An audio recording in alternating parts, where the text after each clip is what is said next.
بسم الله الرحمن الرحيم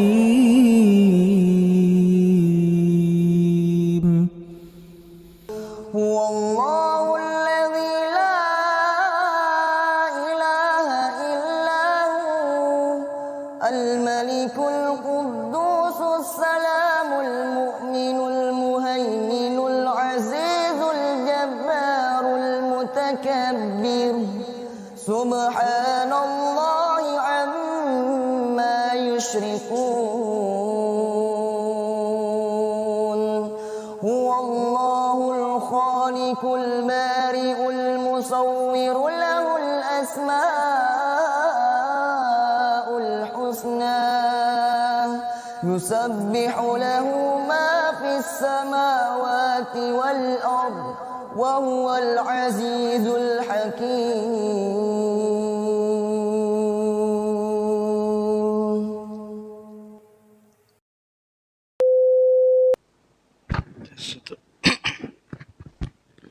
Bismillah, Assalamualaikum warahmatullahi wabarakatuh.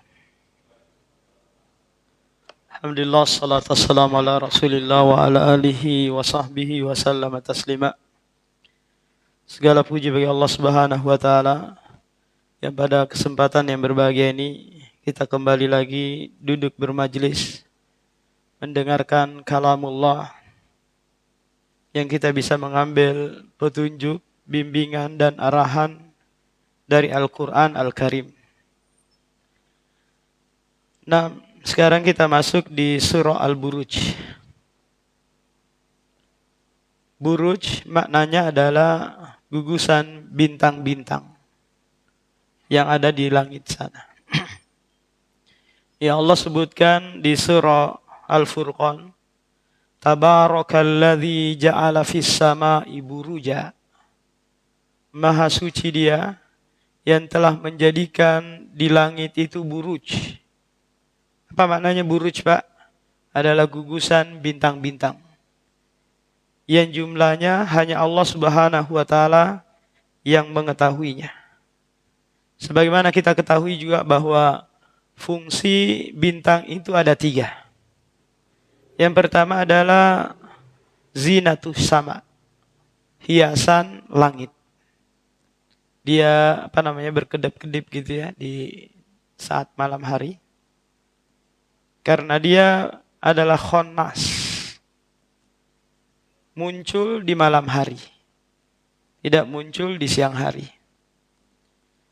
Ini tujuan yang pertama. Tujuan yang kedua adalah rujumal lisyayatin, sebagai alat untuk melempar syaitan di saat syaitan itu berusaha mencuri kabar dari langit. Kemudian yang ketiga adalah ihtidak, sebagai penunjuk arah bagi mereka yang sedang melakukan perjalanan di darat maupun di laut. Dulu Pak belum ada kompas, para pelaut kita itu menggunakan gugusan bintang-bintang sehingga mereka tahu mana arah utara, mana selatan, mana timur, mana barat. Jadi makna Al-Buruj adalah gugusan bintang-bintang. Surah Al-Buruj ini Pak Makkiyah, yang Allah turunkan sebelum Rasulullah hijrah ke Madinah. Tujuannya adalah untuk mengingatkan orang-orang musyrik yang mereka berkuasa di Mekah, membantai yang lemah, menganiaya mereka yang masuk ke dalam Islam. Seperti keluarga Yasir, di mana istrinya Sumayyah ditusuk kemaluannya oleh Abu Jahal. Kemudian Yasir, suaminya, ditarik dengan kuda sampai lepas lengannya, mati. Kemudian anaknya Ammar dibakar punggungnya. Kenapa mereka melakukan hal ini? Tidak ada alasan kecuali karena mereka beriman kepada Muhammad SAW. Bilal disiksa di tengah terik panas matahari menggunakan baju besi yang menyengat tubuhnya. Bilal hanya bisa berkata ahad, ahad. Ini ayat surah ini turun untuk menghibur mereka bahwa ada yang lebih sangar lagi siksaannya daripada yang kalian sedang alami ini, yaitu ashabul ukhdud. Orang-orang yang dimasukkan di dalam paret kemudian dibakar hidup-hidup. Sebelumnya ada lagi yang mereka digeraji itu Pak, mulai dari kepala hingga bawah. Semua mereka lakukan karena beriman kepada Allah Subhanahu wa taala. Nah, jadi orang zalim mau itu di zaman Rasulullah ataupun sebelumnya, perbuatan mereka itu disaksikan oleh Allah Subhanahu wa taala. Imma Allah kadang balas langsung di dunia, terkadang pula Allah tunda di akhirat kelak. Allah Subhanahu wa taala memulai firman-Nya dengan was-sama'i dzatil buruj, dan demi langit yang memiliki gugusan bintang-bintang. Sebelumnya pernah juga kita sebutkan Pak bahwa langit itu adalah syai'un mahsus, sesuatu yang bisa disentuh. Bukanlah kumpulan-kumpulan awan semata, tapi dia apa? Sesuatu yang bisa disentuh. Yang dia memiliki 7 lapis langit. Jadi dari langit pertama ke langit kedua itu sejauh jarak 500 tahun perjalanan. Yang Rasulullah memperumpamakan langit pertama itu seperti kelereng yang dilempar ke padang pasir, padang pasirnya itu adalah langit kedua. Demikian langit kedua ke langit ketiga dan seterusnya. Menunjukkan betapa kecilnya kita Pak. Paham? Dibandingkan ciptaan-ciptaan Allah Subhanahu wa taala yang lainnya. Wal yaumil mau'ud, dan demi hari yang dijanjikan, yaitu hari kiamat, hari perhitungan, dan hari pembalasan. Yang semua ini diingkari oleh orang-orang musyrik. Mereka tidak percaya tentang al-yaumil mau'ud. Wa syahidi wa masyhud, dan demi yang menyaksikan dan yang disaksikan. Bisa ditafsirkan di sini Allah yang menjadi syahid, wal masyhud, dan disaksikan adalah orang-orang yang dibantai, orang-orang yang dianiaya. Kutila ashabul ukhdud, telah dibunuh, telah dibinasakan ashabul ukhdud, yaitu orang-orang yang membuat paret yang nanti mereka membakar orang-orang mukmin di dalam paret tersebut. Ulama tafsir berbeda pendapat siapa yang dimaksud dengan ashabul ukhdud ini. Ada yang mengatakan mereka adalah Bani Israel yang hidup di antara zaman kenabian Isa dan Muhammad sallallahu alaihi wasallam. Hiduplah seorang raja yang dikisahkan dalam sebuah hadis Pak, bahwa raja ini memiliki tukang sihir yang sudah tua. Dan tukang sihir ini berkata kepada raja tersebut bahwa datangkan saya seorang pemuda yang aku bisa warisi ilmuku kepadanya. Sehingga nanti kalau aku mati ada yang lanjutkan ilmu sihirku ini. Akhirnya raja ini mencarilah seorang pemuda, namanya Gulam. Didapatlah kemudian dikirimlah kepadanya untuk belajar ilmu sihir. Nah, sebelum sampai ke rumah tukang sihir ini, ternyata si Gulam ini singgah ke seorang pendeta yang masih mengajarkan tentang tauhid. Mengajarkan apa Pak? Tentang tauhid. Nah, jadi setiap hari dia lakukan seperti itu. Sebelum sampai ke rumah tukang sihir, dia singgah dulu belajar kepada pendeta ini. Akhirnya dia ditanya sama pendeta, kenapa engkau terlambat? Dia jelaskan, aku sih nggak belajar dulu kepada pendeta tersebut. Akhirnya dia dipukul, disiksa sama tukang sihir ini. Kemudian disampaikan kepada si pendeta bahwa kalau saya terlambat karena belajar kepadamu, saya dipukul sama tukang sihir tersebut. Maka kata si pendeta ini, sampaikan kepadanya, kalau aku terlambat, itu karena ditahan sama keluargaku. Ditahan sama keluargaku. Singkat cerita, dia lakukan hal ini. Dia sempatkan belajar tauhid kepada pendeta ini. Dan belajar juga sihir kepada tukang sihir ini. Suatu saat, jalan yang biasa dilalui oleh manusia terhalangi oleh binatang buas. Sehingga manusia nggak bisa lewat jalan tersebut. Kemudian si gulam ini mengatakan sambil mengambil batu, wahai binatang, jika memang perkaranya si pendeta ini yang lebih benar, ataukah perkaranya si tukang sihir yang lebih benar, maka menyingkirlah engkau dari sini. Akhirnya dia lempar binatang tersebut terus pergi. Tambah yakinlah dia bahwa perkara si pendeta ini lebih benar daripada tukang sihir. Nah, dari sini si gulam ini terkenal. Akhirnya banyak orang datang berobat kepadanya. Setiap orang yang datang berobat, Pak, itu dijelaskan kepadanya bahwa yang menyembuhkan itu bukan saya. Yang menyembuhkan itu adalah Allah. Berimanlah engkau kepada Allah. Akhirnya orang-orang yang datang penyakit buta, penyakit apa saja sembuh. Dengan sebab apa? Pertolongan dari Allah Subhanahu wa taala. Nah, suatu saat ada orang dekat raja yang juga sedang sakit. Datang berobat kepada gulam ini.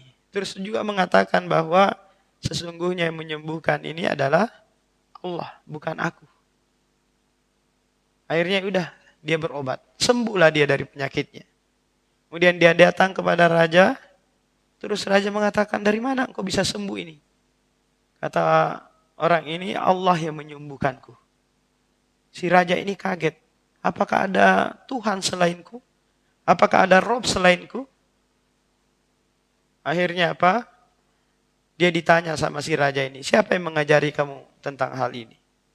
Dia sebutkan bahwa si gulam itu yang engkau utus untuk belajar ilmu sihir. Dipanggillah si gulam ini. Kemudian si gulam ini ditanya, siapa yang mengajarimu tentang hal ini? Disiksa dia, dipukul dia, akhirnya dia mengaku bahwa yang mengajari dia tentang tauhid ini adalah si pendeta tersebut. Didatangkan lagi pendeta ini, Pak. Kemudian disuruh murtad. Kamu harus murtad dari agama tauhidmu ini. Kamu harus mengakui aku adalah Tuhanmu. Kalau enggak, saya geragaji kepalamu. Dari kepala tubuhmu ya, dari kepala hingga bawah. Akhirnya dia tetap bertauhid. Kemudian dia digeragaji kepalanya. Dipanggillah juga tadi orang dekatnya ini. Dia juga enggak mau murtad. Hingga apa? Dia digeragaji juga kepalanya. Kemudian tinggal si gulam ini. Dia disuruh pergi sama sama pasukannya untuk dibawa ke atas gunung. Kalau sekiranya dia mau murtad, biarkan. Tapi kalau dia nggak mau murtad, maka buang dia dari atas gunung tersebut. Akhirnya dibawalah dia sama pasukannya ini. Tiba-tiba sampai di puncak gunung, Pak, gunungnya itu goyang. Dan mematikan seluruh pasukan, tinggal dia seorang diri. Datang lagi dia ke raja menghadap. Lihat, saya sekarang masih hidup. Pasukanmu itu sudah mati semua. Terus disuruh lagi pasukannya membawa dia ini ke laut. Ternyata di laut tersebut kapalnya terbalik, semua pasukan meninggal kecuali dia. Kembali lagi dia ke raja. Lihat, saya masih hidup. Kemudian si gulam ini berkata, Pak, engkau tidak bisa membunuhku kecuali engkau mengikuti apa yang aku perintahkan. Oke, kalau kayak gitu, saya akan mentaati perintahmu. Ternyata si gulam ini membuat siasat. agar seluruh manusia itu beriman meskipun demi mengorbankan jiwanya. Apa yang diperintahkan si gulam ini?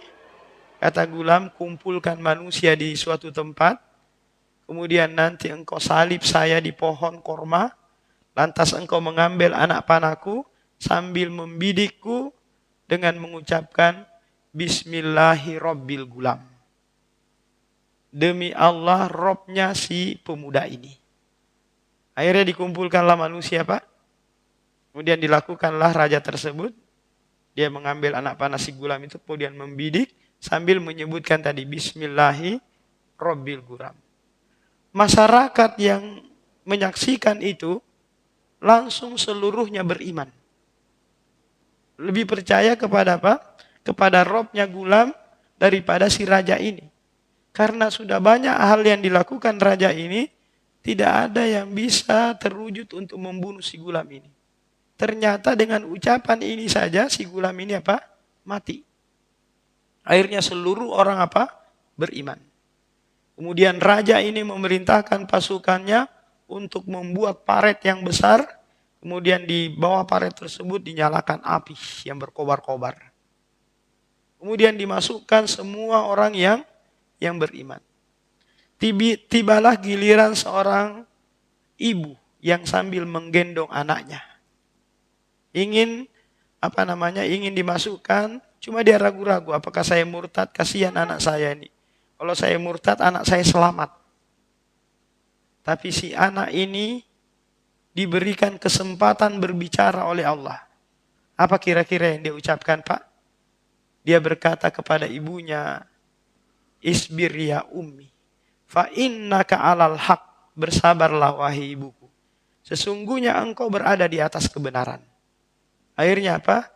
Dia pun dimasukkan ke dalam neraka jahanam. Dimasukkan ke dalam api tadi itu. Nah, ini pendapat ulama yang pertama yang mengatakan bahwa Ashabul Ukhdud ini adalah pasukan raja yang sedang membuat paret untuk memasukkan orang-orang yang beriman di dalamnya dibakar hidup-hidup. Pendapat yang kedua adalah raja yang ada di Persia sana, tak kala dia mabuk, kemudian memperkosa putrinya sendiri. Kemudian putrinya itu hamil. Lantas dia memanggil pendeta yang ada di negerinya untuk berfatwa bolehnya menikahi mahram. Menikahi anak sendiri kah? Atau ibu kah? Pokoknya itu. Tapi ternyata pendeta-pendeta tersebut enggak mau sedikit pun berfatwa tentang apa? Bolehnya menikahi mahram. Karena si raja ini malu. Putrinya sedang hamil. Akhirnya apa? Dia memanfaatkan pendeta tersebut. Tapi si pendeta ini enggak mau.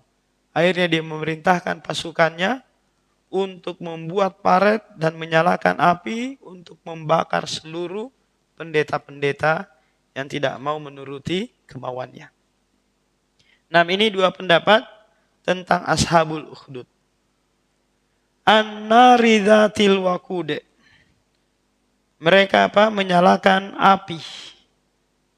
Idhum 'alaiha qu'ud. Ini kondisi mereka, Pak. Mereka menyalakan api, setelah itu duduk di pinggir-pinggir paret-paret tersebut. Wahum 'ala ma yaf'aluna bil mu'minina syuhud. Mereka menyaksikan, menonton apa yang mereka lakukan kepada orang-orang beriman. Mereka membakar orang mukmin sambil melihat, sambil menyaksikannya. Wa ma naqamu minhum illa ayyuminu billahil azizil hamid.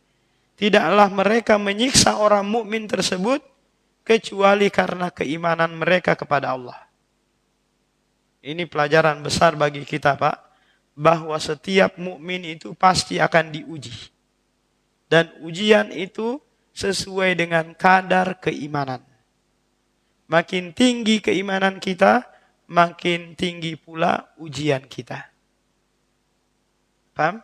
Ujian itu datang untuk mengetes siapa yang benar, siapa yang dusta keimanannya. Apakah dia hanya sekedar mengaku-ngaku saja? Giliran kena dikit langsung cemen gitu, langsung cengeng, langsung nangis, langsung nggak mau sholat lagi, nggak mau ini lagi. Nah, inilah tujuan apa? Ujian. Maka yang paling berat ujiannya Pak adalah para nabi. Kenapa? Karena mereka memiliki tingkat keimanan yang tinggi pula.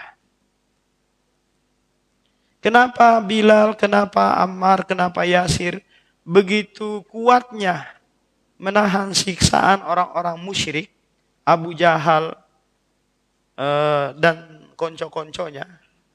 Karena iman sudah menancap ke dalam hati mereka, yang tidak bisa menyebabkan mereka murtad meskipun harus melepaskan nyawa, meskipun badan harus disiksa.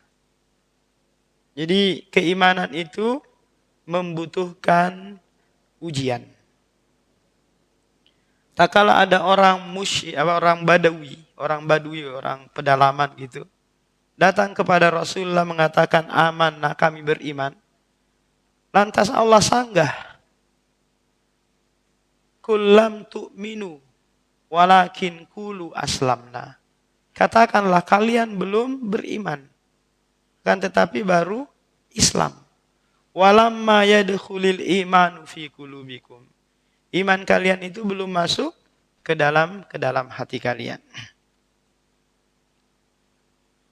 Alladzi lahu mulkus samawati wal ard wallahu ala kulli syai'in syahid.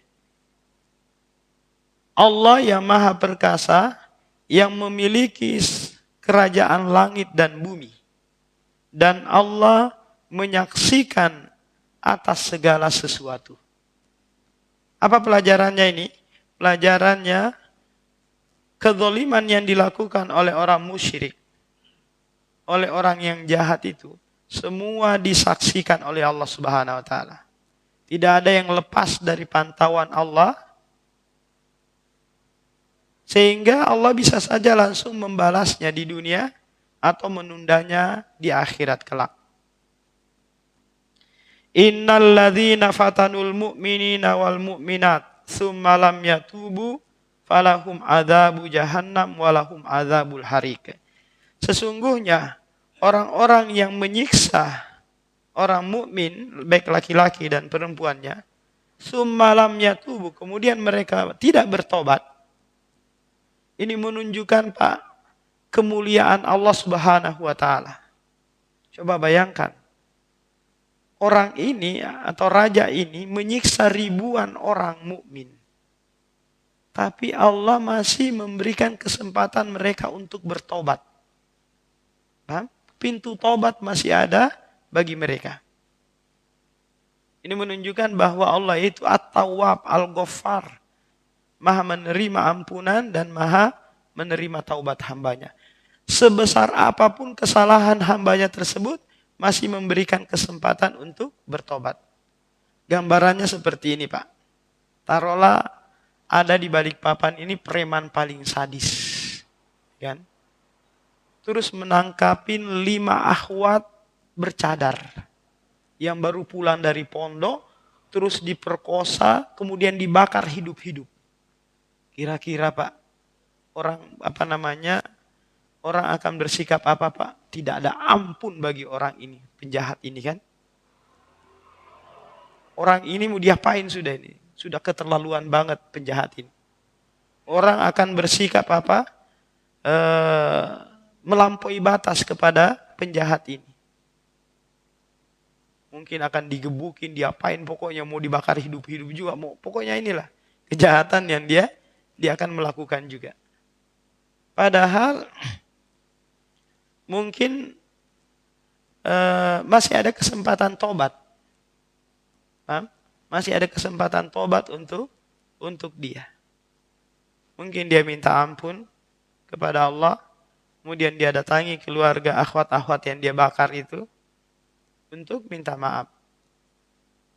Maka Allah masih menerima taubatnya. Summa lam yatubu. Kemudian mereka tidak bertobat. maka barulah Allah mengazab mereka. Falahum adzabu jahannam walahum adzabul hariq. Bagi mereka lah azab jahannam dan bagi mereka lah azab yang membakar. Ini kapan, Pak? Kalau mereka mati masih kondisinya sama. Tidak sempat bertobat kepada Allah Subhanahu wa taala. Pemahaman kebalikannya, kalau mereka masih sempat bertobat di dunia, maka Allah masih mengampuninya. Ini kaitannya dengan apa, Pak? Dengan Allah. Adapun kaitannya dengan manusia, haruslah diselesaikan juga. Kalau dia melakukan pembunuhan, maka nanti kaitannya dengan keluarga yang dibunuh. Apakah nanti keluarga yang dibunuh tadi memaafkan? Ataukah minta bayar diat 100 ekor onta? Ataukah minta dikisos? Yaitu hukuman yang setimpal juga. Yang dikenakan kepadanya. Kalau keluarganya memaafkan, maka alhamdulillah dia terbebas dari siksaan Allah dan siksaan hukuman di dunia. Jadi ini semua menunjukkan apa? Karomatullah, kemuliaan Allah Subhanahu wa taala, kasih sayang Allah kepada hamba-hambanya. Allah tahu bahwa hambanya ini tidak luput dari kesalahan. Pasti melakukan apa, Pak? Kesalahan. Apakah kesalahan kecil, kesalahan besar, atau bahkan dosa syirik pun Allah tetap menerima ampunan dan taubat orang tersebut. Karena ayat yang berbunyi innallaha la yaghfiru ayyusyraka bih, sesungguhnya Allah tidak mengampuni dosa syirik, Pak. Itu kalau terikat dengan kematian. Kalau dia mati di atas kesyirikan. Kalau dia masih sempat, contoh, dia punya jatah umur 50 tahun di dunia. 49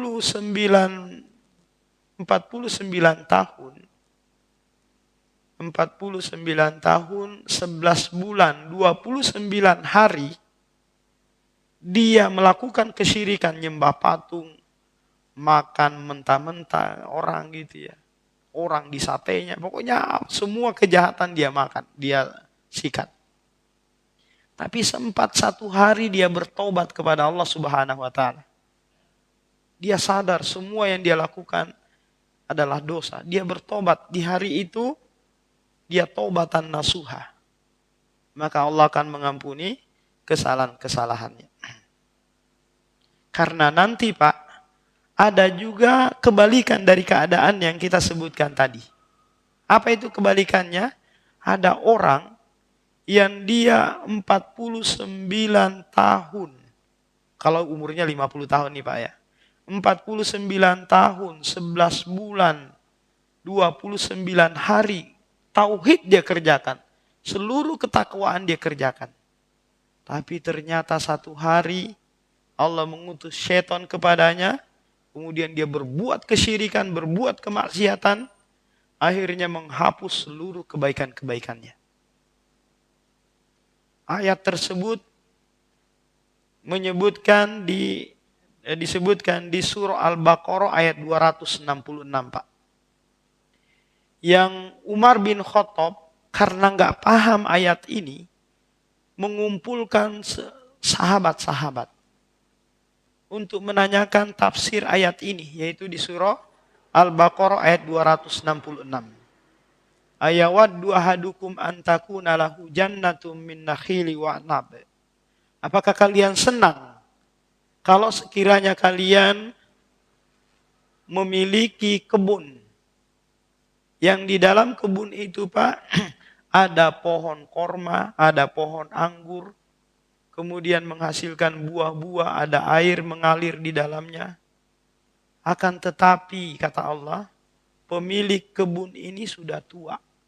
Sementara anaknya masih kecil-kecil. Lantas kebun ini diterpa badai yang disertai api, kemudian menghanguskan kebun ini. Umar bin Khattab bingung, apa, untuk siapa ayat ini? Akhirnya dikumpulkanlah sahabat. Seluruh sahabat Pak mengatakan Allahu a'lam. Allah yang maha mengetahui. Umar bin Khattab marah. Kalian ucapkan saja aku tidak tahu atau tahu. Karena sudah pasti Allah itu tahu. Kan gak usah ucapkan Allahu a'lam. Lantas ada seorang sahabat yang masih kecil namanya Abdullah bin Abbas. Berkata, wahai Amiril Mukminin, aku tahu tafsiran ayat itu. Ayat itu turun kepada seseorang yang semasa hidupnya rajin beribadah. Akan tetapi di akhir hidupnya Allah mengutus syaitan kepadanya. Lantas dia berbuat maksiat yang menyebabkan seluruh amalan kebaikannya hangus. Sia-sia, tidak dianggap oleh Allah Subhanahu wa taala. Pelajaran besar bagi kita, janganlah kita pernah ujub, bangga dengan apa yang kita lakukan. Karena innamal a'malu bil khawatim. Hanya saja amalan itu Pak, dilihat pada penghujungnya. Apakah kita su'ul khotimah ataukah husnul khotimah? Apakah kita seperti ini kondisinya terus sampai mati? Ataukah kita ternyata di penghujung akhir hayat kita berbuat maksiat yang itu kita ditutup dengan kemaksiatan. Na'udzubillah min dzalik. Nah, kemudian Allah Subhanahu wa taala melanjutkan firman-Nya, innal ladzina amanu wa amilus solihati lahum jannatun tajri min tahtihal anhar dzalikal fauzul kabir. Sesungguhnya orang-orang yang beriman dan beramal soleh. Ini ayat ini banyak sekali disebutkan di dalam Al-Quran. Hampir 90 ayat yang menyebutkan iman dan amal. Apa pelajarannya ini Pak? Pelajarannya iman itu harus membuahkan amal. Amal itu harus ditopang dengan keimanan. Kalau Bapak ingin istiqomah dalam amalan, maka rajin-rajinlah belajar tentang keimanan. Karena amalan tanpa iman itu tidak dianggap. Iman tanpa amal juga tidak dianggap. Jadi kedua-duanya harus berkesinambungan jalan tersebut. Iman dan amal. Orang yang melakukan hal ini, barulah dia mendapatkan jannat. Allah sebutkan dengan bentuk jamak di sini. Jannat. Surga. Yang mengalir di bawahnya sungai-sungai. Allah Subhanahu wa taala tak kalah sering sekali Pak yang menyebutkan tentang surga, pasti dia barengi dengan apa? Mengalir sungai-sungai di bawahnya. Seakan-akan ada yang spesial ini, ada yang istimewa. Ternyata Pak, ada orang arsitek gitu pernah membuat rumah masa depan menurut dia. Dia buat rumah gitu. Kemudian dia pesertakan air mengalir di bawahnya. Ngalir terus air itu. Setelah dia buat, dia pergilah jalan gitu keluar. Setelah dia pulang, masuk ke dalam rumah tersebut, ternyata dia mendapati kesegaran di dalam rumah itu yang membuat hilang capek-capeknya, penatnya hilang. Dengan apa? Dengan suasana yang seperti itu ada air mengalir di dalamnya. Jadi surga itu dihiasi dan dibuat nyaman karena dengan sebab apa Pak? Ada sungai mengalir di bawahnya. Jadi kalau Bapak punya tanah luas di kilo sana mungkin bisa dirancang, dibuat, didesain gitu rumah, ada mengalir sungai-sungai. Jadi Bapak nanti nggak perlu AC, nggak perlu pendingin, itu akan mengeluarkan kesegaran, hawa yang nyaman, enak dari air yang mengalir tadi. Dzalikal fauzul kabir. Ini adalah keberuntungan yang besar. Jadi Bapak tidak dianggap beruntung kalau Bapak tidak masuk surga. Meskipun Bapak punya harta, punya rumah, punya jabatan yang tinggi di dunia ini, tapi kalau Bapak tidak menginjakkan kaki di surga, maka Bapak tidak dianggap beruntung. Karena keberuntungan yang hakiki, tak kala seseorang itu menginjakkan kakinya di surga. Imam Ahmad pernah berkata, kita itu tidak ada waktu istirahat kecuali kita sudah menginjakkan kaki di surga. Allah semasa di dunia ini maka adalah tempat bercocok tanam untuk nanti hasilnya dipetik di akhirat. Dunia ini merupakan ladang yang kita bercocok tanam untuk mengumpulkan bekal sebanyak-banyaknya menuju negeri atau kampung akhirat.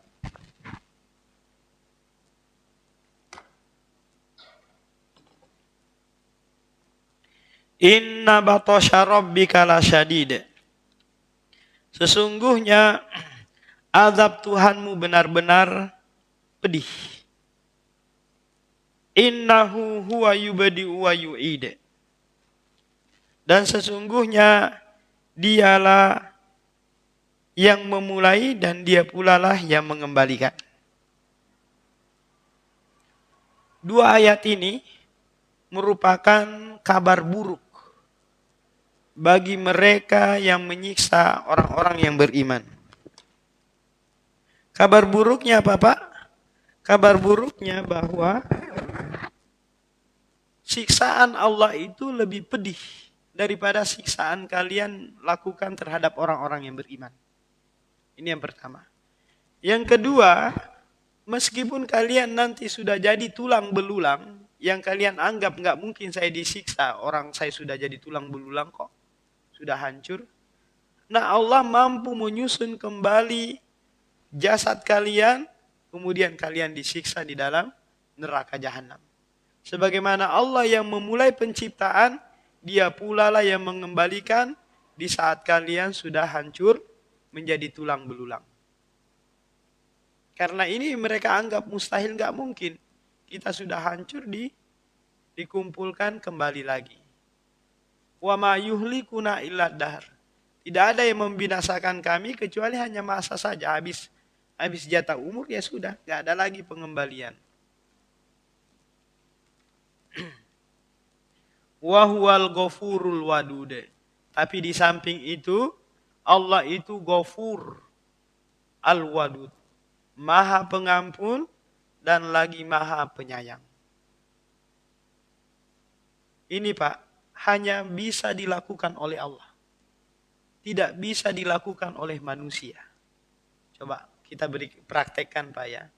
Kalau Bapak seorang bos atau seorang pimpinan di sebuah perusahaan, terus ada seorang karyawan Pak, setiap hari melakukan kesalahan. Datang terlambat, korupsi, nyeleweng dan yang lainnya, banyak dia lakukan. Datang kepada Bapak, Pak saya maaf Pak ya, hari ini saya korupsi. Kira-kira Bapak akan mengucapkan apa? Iya saya maafkan Bapak, nggak apa-apa Pak ya. Besok datang lagi, Pak maaf ya Pak, saya tadi seludupkan mobil, saya gadaikan mobil. Iya saya maafkan lagi. Kira-kira sampai kapan bos ini memaafkan karyawannya yang seperti ini? Apakah bos ini nanti mengatakan, Bapak saya maafkan meskipun Bapak datang 1000 kali melakukan kesalahan. Bapak mau ngapain aja saya maafin. Kira-kira ada yang seperti ini Pak? Enggak ada. Paling bos itu mengatakan nanti, saya capek maafin kamu. Kamu sudah sekian kali melakukan kesalahan. Sabar itu ada batasnya. Itu pasti yang akan diucapkan Pak ya. Tapi beda dengan Allah. Allah akan tetap hadir dengan namanya Al-Ghaffar, Al-Ghafur. Sebanyak apapun, sesering apapun hambanya itu melakukan kesalahan. Gak ada bosan-bosannya Allah memaafkan. Bahkan disebutkan dalam hadis kursi itu Pak. Allah menyebutkan adnaba abdi dzamban. Hambaku melakukan kesalahan. Fa'alima annahu lahu rabb. Dia tahu bahwa dia memiliki Tuhan yang mengampuni kesalahannya dan mengadab kesalahannya. Akhirnya dia minta ampun. Kemudian Allah ampuni. Besoknya dia melakukan lagi. Dia ngomong lagi kayak gitu, Allah ampuni lagi. Terus seperti itu. Terus Allah mengatakan, lakukanlah apa yang kamu lakukan. Aku tetap memiliki nama Al-Ghaffar, Al-Ghafur. Hanya Allah yang bisa melakukannya, Pak. Di samping itu, Allah itu kalau sudah memaafkan, dia tidak benci dengan kita. Dia sayang dengan kita. Beda dengan manusia, Pak. Kalau memaafkan sama orang, ya sudah saya maafin kamu ya, tapi jangan kamu datang lagi kepada saya. Paham? Jangan kamu tegur-tegur saya lagi. Saya nggak mau lihat wajahmu lagi. Saya maafin kamu. Ini manusia, Pak. Paham? Yang kalau dia memaafkan orang lain, dia tidak sayangi orang itu. Dia tidak mau melihatnya, tidak mau membantunya lagi. Tapi beda dengan apa? Dengan Tuhan kita, Allah yang memiliki Al-Ghafur, Wal-Wadud, War-Rahman, Ar-Rahim. Nah, kita lanjutkan lagi Pak pada pertemuan berikutnya karena waktu sudah masuk. Ada yang mau ditanyakan? Silakan.